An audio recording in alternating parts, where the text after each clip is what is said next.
চাঁদ সূর্য অনেক দূর, এটা কিন্তু তুমি কি কখনো বুঝতে পারো তোমার থেকে কত দূর? চাঁদ এবং সূর্যের কাছে, তোমার থেকে কোনো যানবাহনে কি যাওয়া সম্ভব? কখনো কি ভাবো কত দূরে তারা? তারপরে তো তোমাকে তারা আলো দিচ্ছে, তার আলোটা তোমার গায়ে পর্যন্ত আসছে, কিন্তু তাকে তুমি কখনো ধরাছোঁয়ার বাইরে।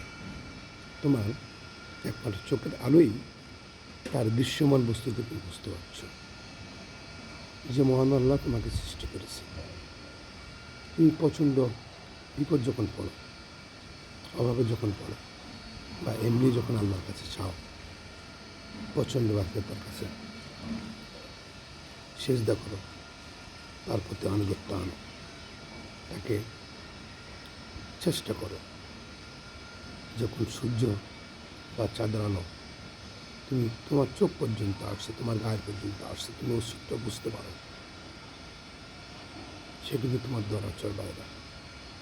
মহান আল্লাহ তোমাকে সেই পরিমাণে দিবে যে তুমি তোমার চিন্তা এবং চোখের বাইরে, যদি তোমার মালিকের নিকট, তোমার সৃষ্টিকর্তার নিকট তুমি সেই পরিমাণ আমল করে চাইতে পারো, তোমার অভাবটা তোমার মালিককে তুমি বুঝিয়ে দিতে পারো সেজদার মাধ্যমে, তার কাছে নত হয়ে, তার কাছে তোমার যাবতীয় অন্যায় ক্ষমা চেয়ে, যাবতীয় অন্যায় গুনাহ মাফের পর তোমার আল্লাহর কাছে তুমি যদি সেজদা করো, চাও, তুমিও হতাশা পাবে, তুমি অপ্রত্যাশিতভাবে তুমি তোমার জীবনের সব হিসাব নিকাশের বাইরে তুমি পাবে, যা তুমি কখনো চিন্তাও করতে পারবে না, চিন্তার বাইরে পাওয়া না, চিন্তার থেকে অনেক দূরে তুমি যে পাবে।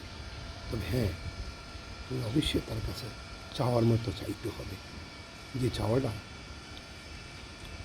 তোমার, তুমি যখন এই পৃথিবীতে কোনো মালিকের কাছে একটা অ্যাপ্লিকেশন করো, একটা কাগজ লাগে, একটা কলম লাগে, সুন্দর লেখা লাগে, তোমার মালিককেও তুমি সেই সুন্দরভাবে চাও, অবশ্যই তুমি তোমাকে দিবে। যে মালিক দিনকে রাত করে, রাতকে দিন করে, দরিদ্র গরিব করে, অবশ্যই তুমি চাওয়ার মধ্যে কোনো ফারাক রাখতে তুমিও পাবে।